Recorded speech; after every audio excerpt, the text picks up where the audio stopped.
The Aggies, the Jazz, the high schools. If it's the sport you care about, we're talking about it. The Full Court Press on Sports Talk Radio, 106.9 FM, 1390 AM. The Fan. A very happy Friday to you, one and all. 5:01 your kickoff time for the second hour of the Full Court Press, final hour of this week. It's been a good one to end, if you will. Mountain West Conference football is coming back. October 24th is their start date with the December 19th Mountain West Conference Championship game.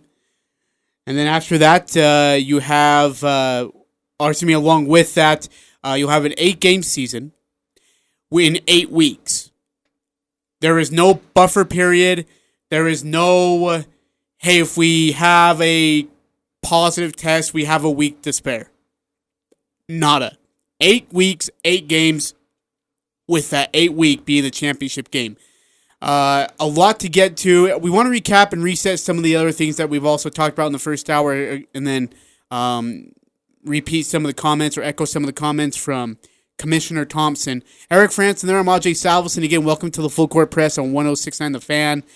Grateful to have you guys joining us, however and wherever. If you're just jumping into your car and turning on to the radio dial, thank you for doing so, first of all. Grateful to have you. Let's recap it for all three of though in the first hour. What's that look for? So did you say recrap it? No. Or did you say recap it? It sounded like you said recrap it. Okay, you know what, Eric, your listening skills are very bad lately. That's been proven on this program. And it's been proven in the office as well. You struggle sometimes in listening, Eric. And I'd like to, my wife would. I'd like to call Mrs. Frandsen and this. say, "Hey, are you having the same issues as I am, and how do you deal with those problems?" Eric, let's go ahead and recap. Okay, recap and reset everything that happened in the first hour. Commissioner Thompson was on a call not a call, but an inter-press conference this morning for a return to football with the Mountain West Conference, and a lot of things that we got through. For me, the biggest takeaway was that this whole Mountain West Conference determination of who the champion is could be decided by the highest winning percentage of the two teams. So, for example, instead of doing Mountain versus West, it's going to be, well, if Utah State and Boise State are the two highest teams, doesn't matter if they're in the same division. And if it's Boise State or Utah State, whoever has the highest winning percentage will host that conference championship game instead. Again, that's just being discussed. It's not approved and made official, but that is one of the things that they're looking at. The bottom line is the Mountain West is going to start an 8-game conference-only schedule, but put an asterisk by that when I say that, an 8-game conference-only schedule beginning October 24th, and conference schedule going through October 12th, with the conference title game December 19th. The reason why I said put an asterisk by that is because Air Force still has a non-conference game scheduled in the middle of that 8-game schedule that the Mountain West would like to do. They've got a game against Army in early November, already on their schedule. Conference Commissioner Craig Thompson also said there's a strong possibility that Boise State could keep its non-conference game against BYU, which would be later in the year. So it wouldn't be that Boise State would get an 8+1. They would lose a conference game in order to make room for that non-conference game against BYU. And if you're a conference opponent who would have played Boise State instead, are you upset about that? Like, we're in the conference. Why are you kicking me out? You're going to go play those guys in Provo instead. That's a fair point. I don't know. It's a little weird. So there's that. The other thing that they've said is that they're going to do this antigen testing 3 times a week. It allows them to detect the first, I guess, not even symptoms, but traces of the virus. And so they can isolate people quickly and identify them quickly. But the other thing is that the Mountain West itself, the conference alone, will fund the testing. This is the same company that's going to provide the testing to the Mountain West that's also had a partnership with the Pac-12. So it's been under a lot of scrutiny. A lot of medical professionals feel good about it.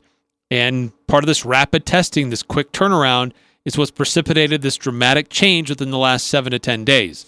Because today the MAC announced they too are going to return to play, but they will only play 6 games, conference only, and but they aren't going to begin until November 4th. And then they'll have their championship game on December 18th or 19th. So similar to the Pac-12, a shorter schedule, a little bit later start, but the Mountain West feels like they can get started 2 weeks sooner than the Pac-12 or the MAC. So they'll be modeling a very similar schedule like the Big Ten will be. So those are the big things from the press conference earlier today. Commissioner Thompson making it very clear that they're working on things so that all 12 teams will be able to participate, but there is little expectation that all 12 teams will be able to play a full 8-game schedule. It's pretty widely known and understood that there's probably going to be games that get canceled. And that's just what they will be, is canceled. Not postponed, not made up at a later date. They'll be canceled. If you want to be a part of the show, you're more than welcome to text in. Love to hear from you. What do you think about the football season? How excited are you? Are you excited at all? Is it too late? Is it too early? Is it too fast? Is it too much? 435-339-0321 to text in. 435-752-1069 to call in. In regards of fans, they said that the state, local health departments, and the government officials will make the decision for each team how many fans they're allowed to have. Some will allow a few. Some will allow none. I'm kind of interested what New Mexico will allow, honestly, if they'll allow fans at all. I know that Utah State's been in conversations within its athletic department about how many fans they can have and how they can make it work. They want to have fans there.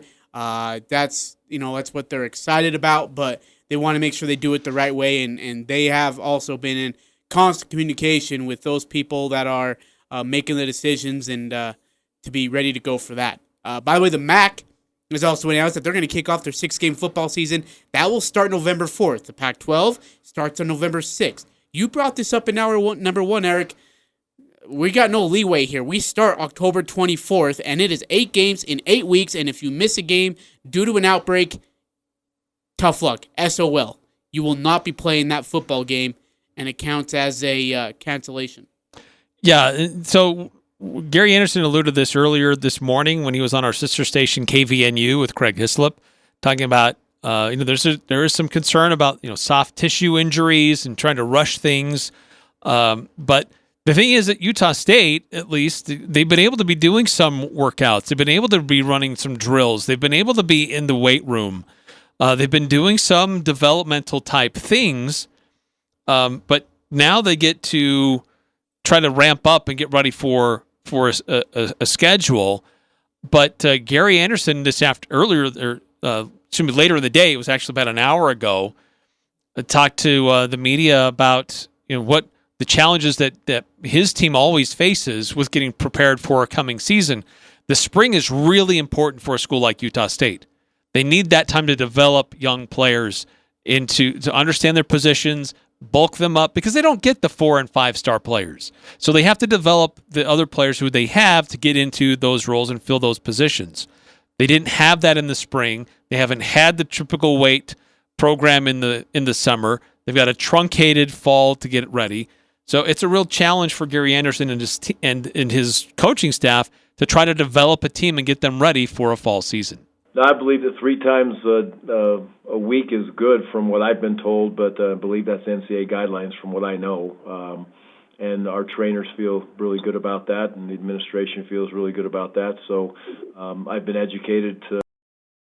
Sorry, we're working on this. We apologize. Yeah, that was the marker you gave me. This should be fun. We'll get back to that in just a moment. Within that parameter, again, Gary Anderson met with select media today, this afternoon about 3:45, talk with them about the upcoming football season.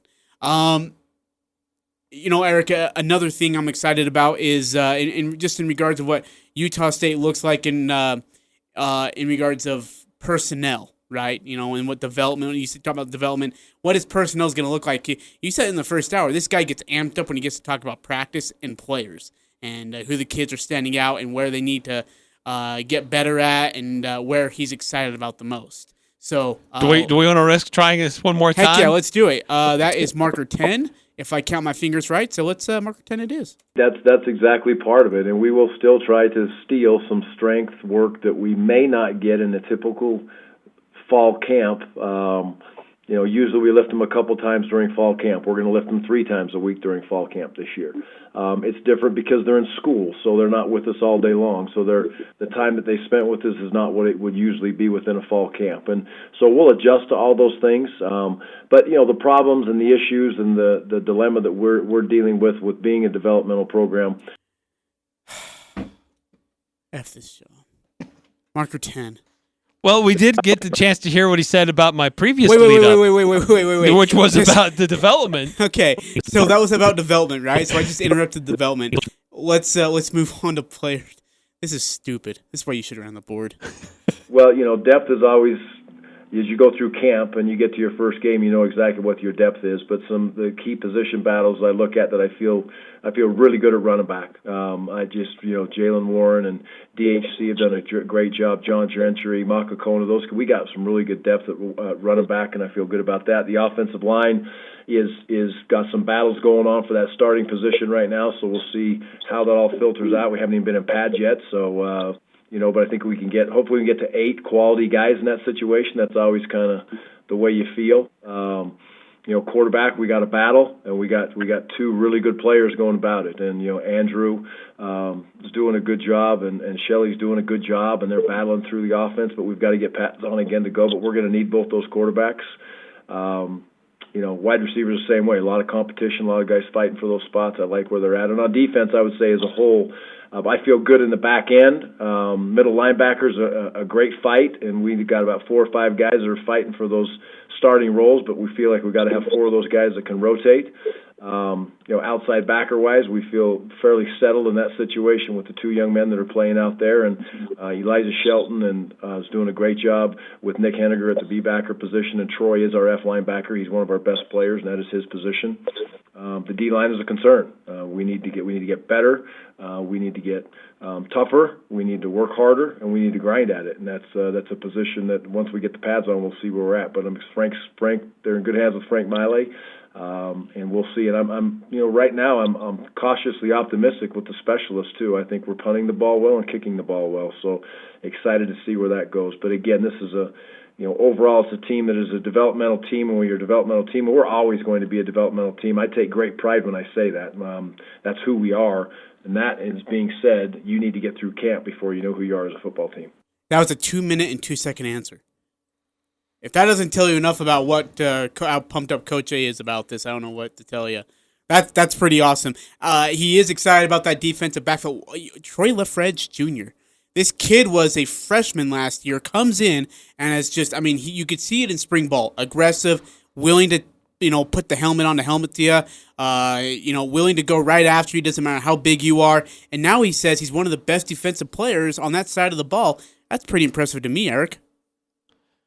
Yeah, I think that that I was really the best part of the whole press conference with Gary Anderson today.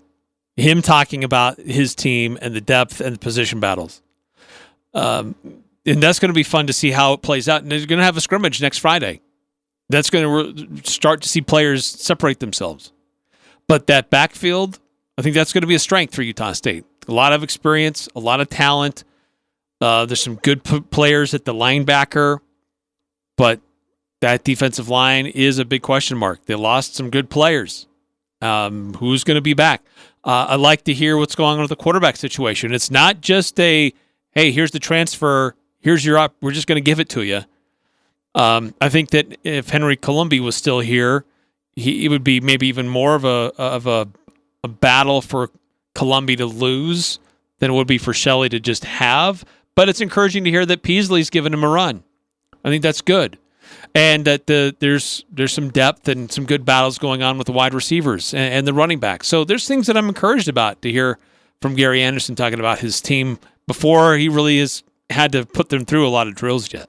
Eric, you said that I don't want to ignore our listeners because they're willing to be a part of our show. 435-339-0321 if you want to text them. Would love to hear your thoughts about the Utah State football season. What do you expect to see? What are your hopes? What are your expectations? What are you concerned about? You can call in also at 435-752-1069 if you want your voice to be heard on the show. We're welcome to have all our listeners, however you want to participate. Eric, you said we had a text today. Is that right? Yeah, 5763 has texted in saying, I want to be excited about the college football season, but it's hard to be. This season simply won't be the same. The normal excitement of college football is already ruined. Short season, potentially canceled games, no USU-BYU rivalry. I'm a lover of college football, but I'm struggling to get excited about this year. I get it. I absolutely get it. I do. I understand. This is different, right? Because now we don't know how many fans we're going to have. It's not going to be a full stadium. As you mentioned, the USU-BYU game is more than likely off. It is. It's a shortened season, and as we mentioned, we don't know if we're going to be able to play all 8 games. The hope is to. The desire is to. The want is to. But, things happen, and sometimes they're out of your control. This is, as 5763, is a lover of college football. A lover of it. And if that's the case, you know what? Just to see our Aggies get onto the Maverick, get into Maverick Stadium, play on Merlin Olsen Field, and take snaps, and you get to hear some hitting, and hopefully see our Aggies compete against, or compete for a Mountain West Conference championship. We should be excited about that. I get it that it's different, and you're right. It's not going to be the same, and there's going to be some ups, and there's definitely going to be some downs, but my goodness, we got to be a part of an Aggie football season, and that alone is Aggie Nation. We should get there. Another text that just came through from 2776 saying, I don't like change, with a couple of sad crying emojis following. Sorry, 2776. It says, and then he follows up, or he, she, I don't know. 2776 follows up. If you're not excited, you're a liker of football, not a lover. Ooh. Throwing some smack. Can I take that 576? No. But it's true. Like, look, a lover of, I get it. It is different, but man, gridiron football back in Maverick Stadium on Merlin Olsen Field, and again, we don't know what the fan attendance is going to be like, but we should be excited. A chance to compete for a conference championship. That's still in play. You know what? I love the NBA. I love the intensity and the excitement and the electricity of the playoffs. It's different this year. But it doesn't mean that I'm less interested in watching the games. It is different, though. I get it. I totally get it. It is a different viewing experience. It's a different game to some degree as it gets played out on the court. And football is going to be similar. It's different not having the full fan base there. It's going to be different with what happens on sidelines, what happens with travel, what happens with games not happening. Yeah, it's different, but let's celebrate the fact that they've worked some things out so games can happen. Yeah. That's what I'm excited about. I totally understand the anxiety and the disappointment with the way things are going, and that some of those traditional rivalries aren't there, and we don't know what the schedule's going to look like. Yeah, it's different. It is. You're absolutely right. But at least it's football. Happening. It's going to happen. Yeah, absolutely. Couldn't agree more. 5763 texts back again. Go Aggies, let's kick this season off. Hey, there we go. I like that. There we go. That's good. A little bit of optimism. Hey, look, we're going to be all right. And you know what? 5763 is totally right. I love gearing up and Eric prepping with you, getting ready for the week of BYU USU. I totally agree with 5763. Getting ready for that rivalry week with them and duking it out is always one of the fun things. But again, we're not going to get that. But that's not what's most important for us. We're not Air Force. Like, I get the Commander-in-Chief Cup is pretty cool. We got bigger things on our hands. We got a Mountain West Conference championship to compete for. And if they do go by highest percentage winning team, if they decide to do that, which Craig Thompson was, when you listen to him, he's kind of like, yeah, we're still in that discussion of it. Makes you kind of wonder if they actually do turn towards that direction. And Utah State's in that group. Man, we're playing Boise State or whoever for a chance at the Mountain West Conference Championship. Yeah, I'm in. I'm all in. I'm absolutely all in for that. So, yeah, it's different. You're right. Definitely different. Yeah, what we don't know, this was talked about in the press conference earlier today with the Mountain West. Gary Anderson alluded to it a little bit as well, that we don't know what the schedule is going to look like. It's going to be developed. They're working on it because one thing that was made clear earlier today was you can't really look to see what was on any team's conference schedule and assume that's what the conference schedule is going to be this year. It's probably going to look different because of the Air Force situation, because of travel situations or restrictions in Hawaii or New Mexico. There could be some different things at play there. So there are some strange things that are going on that we don't know. But what we do know is that Gary Anderson's saying that his team's excited and they're ready to play. And he's got guys like fifth-year seniors or other seniors, graduating seniors, who there was uncertainty whether or not they'd even have a season at all. And now it's going to be moved up and it's going to happen. And he says they're going to be focused. He's not worried about his guys getting themselves ready. 24th in game day. Well, I think everybody that's here is ready to go. They're excited about this opportunity, and our seniors are excited. That the future is still out there to be able to be a senior again and be a junior again and a sophomore again and a freshman again. That's all out there. I don't think our kids are focused on that today. What they're focused on is, starting fall camp. And if they're here, they're excited about being an Aggie. If they're here, they want to be part of this. We don't in this program, at least in our program, we don't have an opt out. That's not an option. If you opt out, you're not with us. And that's the same thing as if you're a grad transfer or whatever it may be. And our kids have been fantastic, just talking it out and communicating about that and where we go. It's just, we're here, we have an opportunity. It's right in front of us, and our kids are excited about that opportunity. And, we're going to do everything we can to help them. So our seniors, our juniors, our sophomores, our freshmen are ready to get started. They know they're in a highly competitive camp. There is a lot of position battles that are going on, and we're all excited to watch them, and the kids are excited to get started. I like it, and I love the part of there is no opt out. There is none of that. If you're opting out, you're quitting. Yep, then you're done. And you're against us, and we don't need you. I love that. I love that phrase from Coach Anderson. I'm totally all in there. Eric, let's take a break. We got a lot to still to cover today. We still got NBA preview, recap of the Nuggets-Lakers game last night. We still got more Gary Anderson. Busy high school football Friday night. Celtics Heat tonight, and of course our Friday 5 best. Can't forget that. We got to get that all done in about 30 minutes, give or take, 40 minutes. I'd still love to get your texts. Appreciate the ones that have come through. Yeah, thank you. How are you reacting to the news today after it became official last night and more news revealed today about the Mountain West and its return to play schedule and proposal for starting October 24th? And really it's an 8-game conference schedule ending on December 12th with the conference title game on December 19th. It's all coming up on the Full Court Press. The new home for the Full Court Press. Weekday afternoons from 4 to 6 on Sports Talk Radio, 106.9 FM, 1390 AM. The Fan.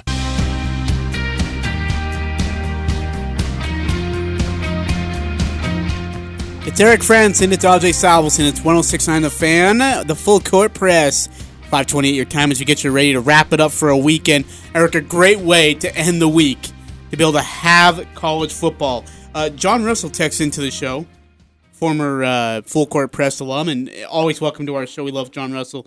He says, the people that are disappointed are the ones who didn't go to games because it was too cold, or because the opponent wasn't that good, or because they had to get up early the next morning. They are not fans, he says. Oh, come on now. I really detest this small tent fan base thing. What are you talking about? Utah State needs to make it a big tent. They need to let in as many people as possible to get in the tent. That really gets under my skin when people start to put too many qualifications on if you're a fan or if you're not a fan. Like, you can't be a fan if you didn't do this, or if you watched that game, you can't be a fan, or if you didn't come to this game under these conditions, you're not a fan. Well, here's the thing, and I think what John Russell's saying, we had this discussion, was it 2 years ago, when Utah State was really good, and yet there was, 16,000 fans, and the whole entire upper deck was empty, and then people were complaining, well, the timeouts are not entertaining enough.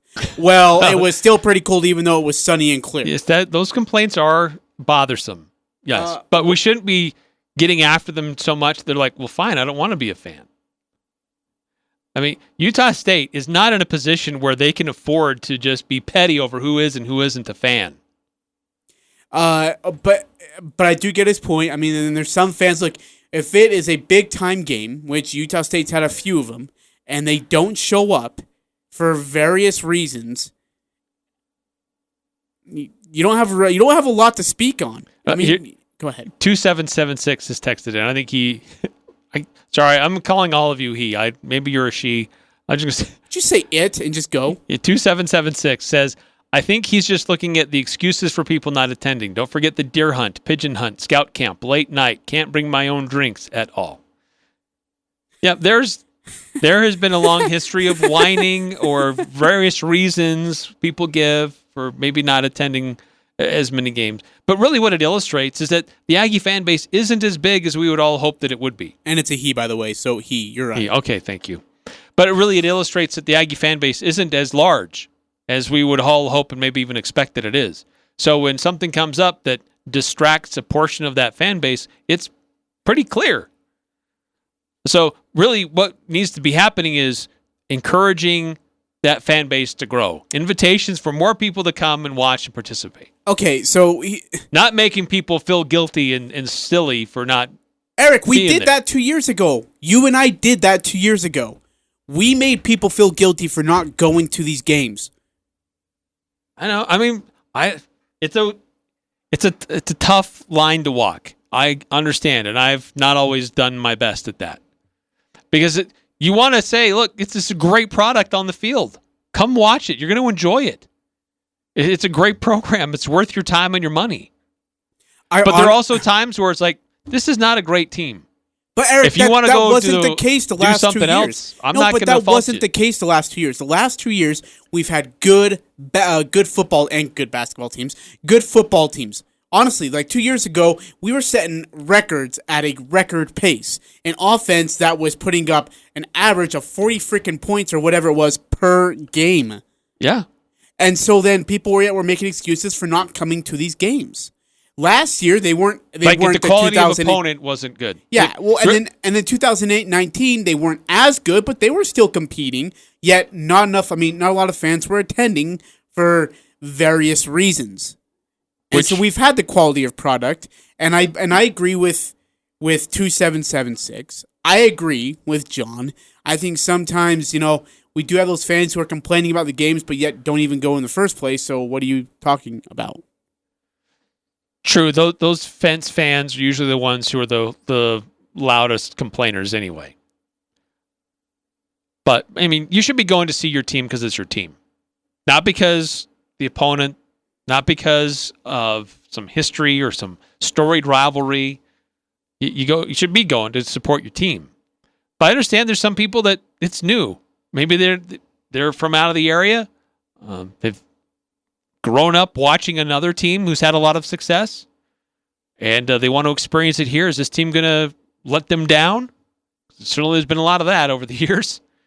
But it's just about developing a culture. And it's changed a lot since the first time Gary Anderson stepped on that campus. It's improved dramatically. But it still has a long ways to go. Yeah. And that's going to happen, though. Yeah, and it's there's been flashes in the pan where it is really good football, and then there's some years where it's average football, and so developing a really strong fan base really depends on sustained success. That makes a big part of it. When to try to get there, let's get back to some of the comments from Gary Anderson. It's about how to develop his team this year among the challenges that he's faced with, and part of it is how he's going to be treating this fall camp this year, and preparing his team for this upcoming season? Football goes.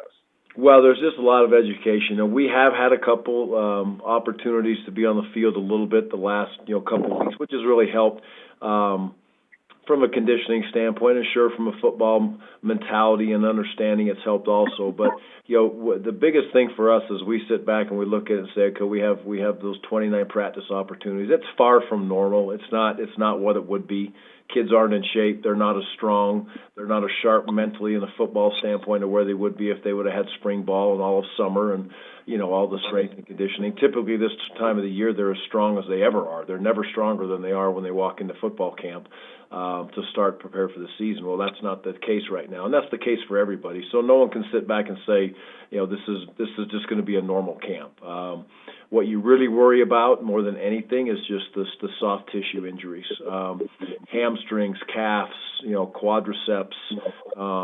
Those kids are groins. Those kids are playing so hard and doing things that they're not used to. You have to really be careful of that with with our strength coaches and coaches, and then listen to the players on the team. Now, on the other flip side of that, football is football. We're going to be into this thing. I believe this team could be ready to put on shoulder pads today.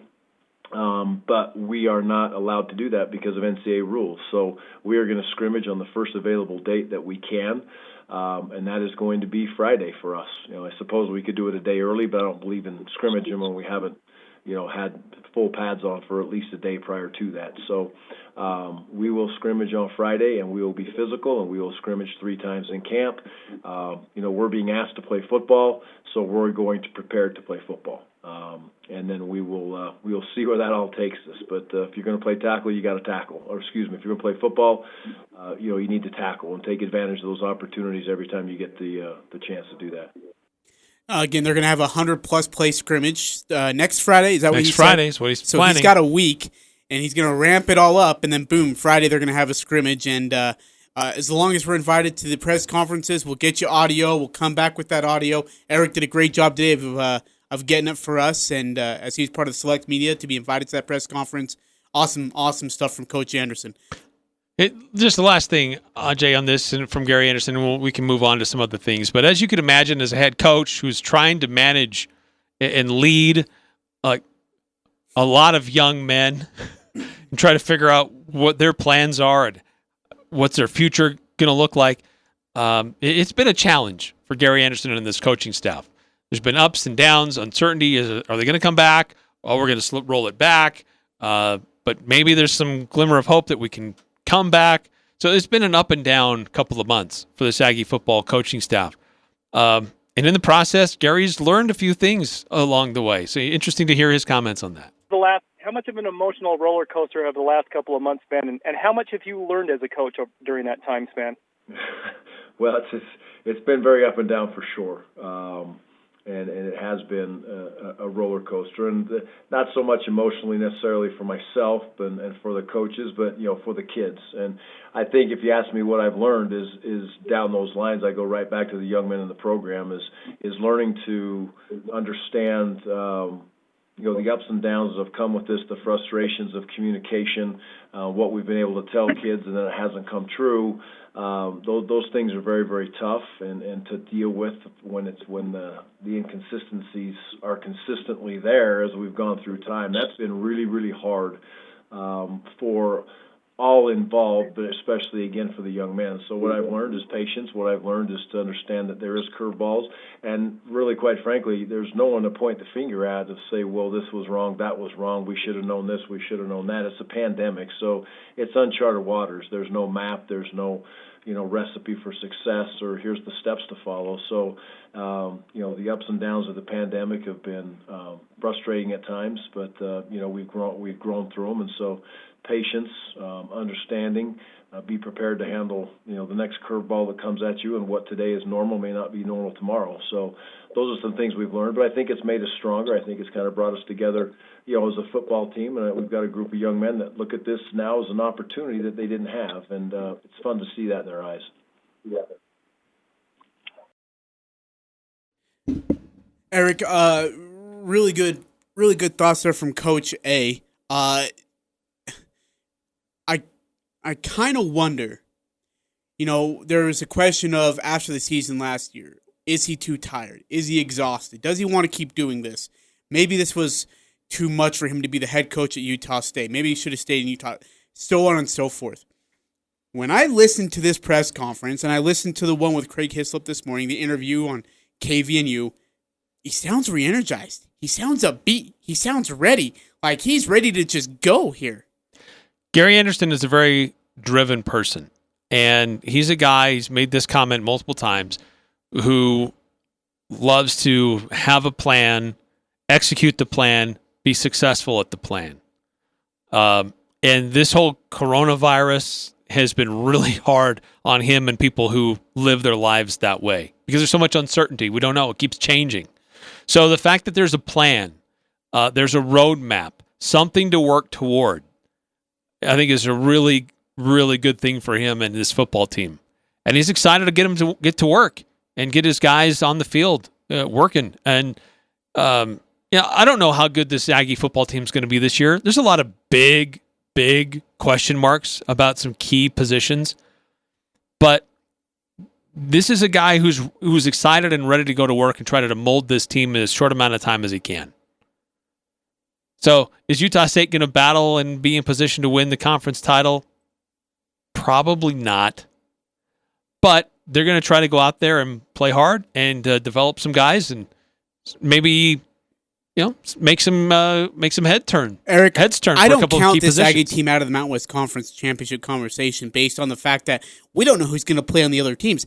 Hell, we don't even know if other teams are going to be playing on some of these guys. That's fair. So with that, I think it opens the door for a lot of these squads, including a team like on the fringe of the bubble, of the Mountain West Conference Championship bubble conversation, like Utah State, like San Diego State, like Nevada.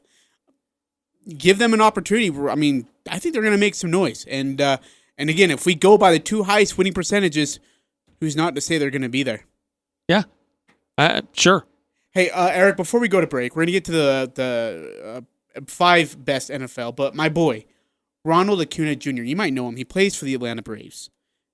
He's pretty good. He swings a bat. Seed in the National League playoff bracket. The pitch. Swing and a high fly ball. That's wallop deep left. Ronald Acuna Jr. bat flip. It bombs away. 1-0. A leadoff home run. By the way, that moonshot, 495 feet. That's deep. Braves are going to win the World Series this year. I'm telling you right now. Braves are going to win it all. We're going to get to our 5 best NFL players that we never got to see in person, that have already retired, that are no longer playing football, that we would love to see today. We'd love to hear from you. Your 5 players that you never got to see play in person, that are no longer in the NFL active, that you would love to see play in person today. Or may not even be alive anymore. Well, yeah, that means they're no longer in the NFL. Well, not necessarily. Some of the guys on my list are still alive. But I'd love to see. But they're not in the NFL. Correct. That's what I'm saying. I'm just saying it doesn't mean they're. Some may still be alive, some are dead. I didn't say they had to be dead. No, I'm just clarifying. What is there to clarify? Keep you going. Have to clarify? Okay. No, you're good. You have to verify on the computer screen because, oh, no, it's not back-to-back games. It's the 26th and 28th. You have to clarify. Clarify your screen again today. Full Court Press on Sports Talk Radio, 106.9 FM, 1390 AM. The Fan.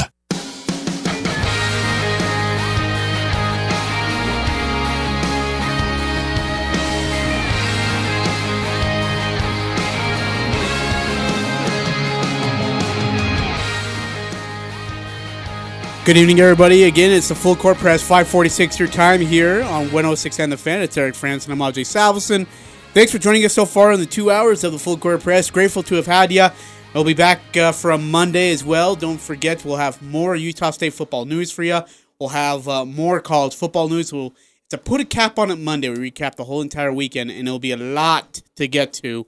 So we look forward to that. Again, 4 to 6 every Monday through Friday. It's the Full Court Press, Eric Frandsen and myself, Ajay Salvesen. Friday is our Friday 5 best. We take a category and we put it in there for you. So this category is going to be the 5 best players that are no longer in the NFL. They're dead or alive. not active in the NFL or playing, that we never saw in person that we'd like to see now. Eric, let's do this. Are we doing these in order? Yeah, let's do them in order. Yeah. Let's go from 5 to 1. Yeah, 5 to 1. Number 5 on my list is Joe Montana. Wow, that's 5, huh? Joe Montana is number 5. Okay. Great quarterback, multiple Super Bowls, gutsy, just the way that he played and elevated people around him. Always kind of admired Joe Montana, type of player that he was, and would love to see him again in person.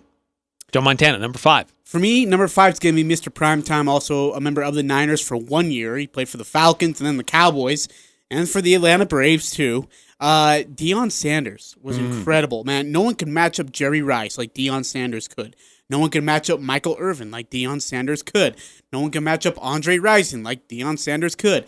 The guy could take anybody one-on-one in a matchup. He is the best defender ever as a defensive back in NFL history.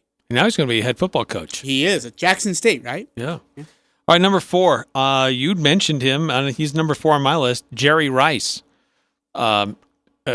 Similar with Joe Montana. I mean, they were a great duo. Jerry Rice transcended and also played with Steve Young, got another ring with him. He wasn't always the fastest wide receiver. There were other guys that were faster than him, but he was consistent. He was fast, but he was as fast at the end of the game as he was at the beginning of the game. Great route runner. He had great style. Jerry Rice, one of the most successful wide receivers out there ever, and he's number 4 on my list. He's so fast. He makes fast look like fast. Number 4 on my list, Eric, is going to be Gale Sayers. Look, Walter Payton, I'm sure, was incredible. But the Kansas comment, and I talked about it the other week, or on Friday, I believe, Monday or Tuesday, whatever day that was. But when he ran, he made it look like a deer. Honestly, he honestly could make it. His stride could cover 5 yards the way he ran. I've seen highlights of Walter Payton, and they're great. And also, by the way, can I put an honorable mention in here at number 5? Or not 5, but 4. Bo Jackson was this close from making my list. Ooh, good choice. Bo Jackson was that close, but Gale Sayers was primarily football, and that's why I have number 4. Greg Madsen, by the way, texted in, how old are you guys? Making me feel ancient. Deion couldn't tackle, he says. Easy. He didn't need to. He picked off the passes. He didn't need to tackle the guy. These are guys that maybe we watched before, but these are guys we'd love to see again. It's not a qualification of age. Number 3 on my list, Walter Payton. Oh, okay. Dynamic running back, winner, part of a great team with Chicago, Hall of Famer. I just thought that he always had a great eye for where things were developing on the football field and knew where to hit the hole. Just such a dynamic running back for Chicago. So Walter Payton, number 3 for me. Number 3 for me is going to be the freak Randy Moss. Some of the catches you saw him making highlights. I know we got to watch him on TV, but I don't know if it would have done it justice because in 2007 was not Randy Moss in its prime. That was the edge of prime for Randy Moss, and he still was able to do that. 1998 Randy Moss, on the other hand, holy crap, that's unreal. And like I said, you watch some of those highlights, and you're like, how did he make that catch? How did he keep his feet in bounds? How is he able to I still remember the catch on Thanksgiving Day where he caught it, turned outside. There was 3 Dallas Cowboy defenders, and he out-sprinted every single one of them down the sideline. That guy was a burner. Pat Summerall was speechless on that play. That guy was a burner. Number 2 on my list, Barry Sanders. Oh, come on. Barry Sanders, number 2. Why? Walter Payton is where on your list, and Barry Sanders is where on your list? Walter Payton was number 3, Barry Sanders number 2. That's bad. Well, Barry Sanders didn't have the Super Bowl experience like Walter Payton had. He was such a dynamic stop-go. You never knew where to go to try to tackle him and wrap him up. He was so shifty and fast. And just to watch him make defenders look silly on a field was so fun to watch. He would dance around trying to find the right spot, make guys fall all over themselves trying to wrap him up. You couldn't tackle him in a phone booth. Barry Sanders, number 2 on my list. I'd love to watch him play again today. Walter Payton is behind Barry Sanders on who you'd want to watch play? Yeah. Yep. Wow. Whew. Barry Sanders should have had more years. That we were robbed of additional years of Barry Sanders. Well, that's because he had a horrible offensive line, too. I mean, that didn't help. He was running for his life every single time he got the handoff.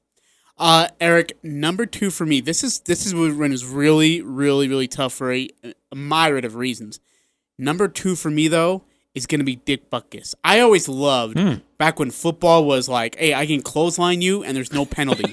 Hey, I can take you and put you in a headlock and wrap you down. I can rip your head off. And there's going to be no penalty, and it's just get up or else get off the field.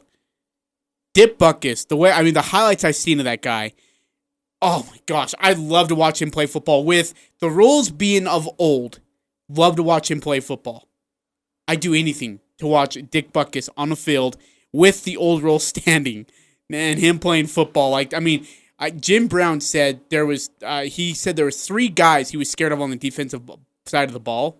Well, he didn't say scared of, but he would have been, and he had Dick Butkus on that list. Jim Brown. That tells you everything you need to know about that guy. Unreal. Oh, Jim Brown would be a good one on the list. Number 1 for me, Merlin Olsen. It's that homerism. You know what? No, I'm going to say no, because this was a guy I'd love to see in person to see how I've seen clips, but in my lifespan, I never got to really watch him and appreciate the type of player that he was. And when clips that I have seen, he was such a menace on the defensive front. So disruptive. And wreaked havoc in the middle of the defensive front. And such a dynamic player with his size and his strength and how quick he still was. Those big hands, ferocity, but such a nice guy, too. I would love to see Merlin Olsen play again. Just the type of intensity that he brought every game. My number 1 is my all-time favorite, Lawrence Taylor. I've never seen a guy put the fear of God in an offensive quarterback or a running back's eyes when they saw Lawrence Taylor line up on the right side of the ball at the end, just huffing and puffing with that cold air coming out of his mouth, and they realized they either got to take the snap and try to make a throw, or B, and even worse, they had to block the guy. Lawrence Taylor is Lawrence Taylor is the greatest defensive player in NFL history. And in my opinion, not even close. The guy made the offense have to put a running back in the backfield to try and block him. That was Joe Gibbs and the Redskins. He pretty much ended Joe Montana's career at the San Francisco 49ers. He single-handedly won games. Like this guy, the highlights I've seen, I would die to see Lawrence Taylor on a football field back in those. It's just incredible. Love to get your thoughts. What former NFL player, this is across any era. This doesn't restrict at any time, 10 years, 20 years, 50 years. What across any era, any player who's not currently playing, who would you love to see playing the game of football? And who would you like to see in person? What former NFL player would you like to see play today? 435-339-0321. Let's go to break. We'll come back, wrap it up, talk some high school football. 106.9 FM, 1390 AM, The Fan. Welcome back to the Full Court Press. Eric Frandsen, Ajay, Salvesen here. Thanks for joining us on a Friday evening. Grateful to have had you. We'll talk more Aggie football coming up on Monday. Eric, let's get to it quickly, very, very quickly, I should say, through the high school matchups tonight. Bear River will be hosting Green Canyon tonight. Skyview will host Mountain Crest. Who else? And Ridgeline hosting Logan. So some really juicy matchups. Go to CashValleyDaily.com. You can see the full schedule, how to follow along, how to listen to what radio stations, how to listen live on your mobile app or on your mobile phone. It's all there on CashValleyDaily.com. We'll have the Preps Pick'em contest presented by the Local Shop. We'll have the winner on Monday who won $100 to the Locker 42 store to get yourself some Aggie gear. And the bread and butter play of the game. Stay tuned for that as well. Good night, everybody.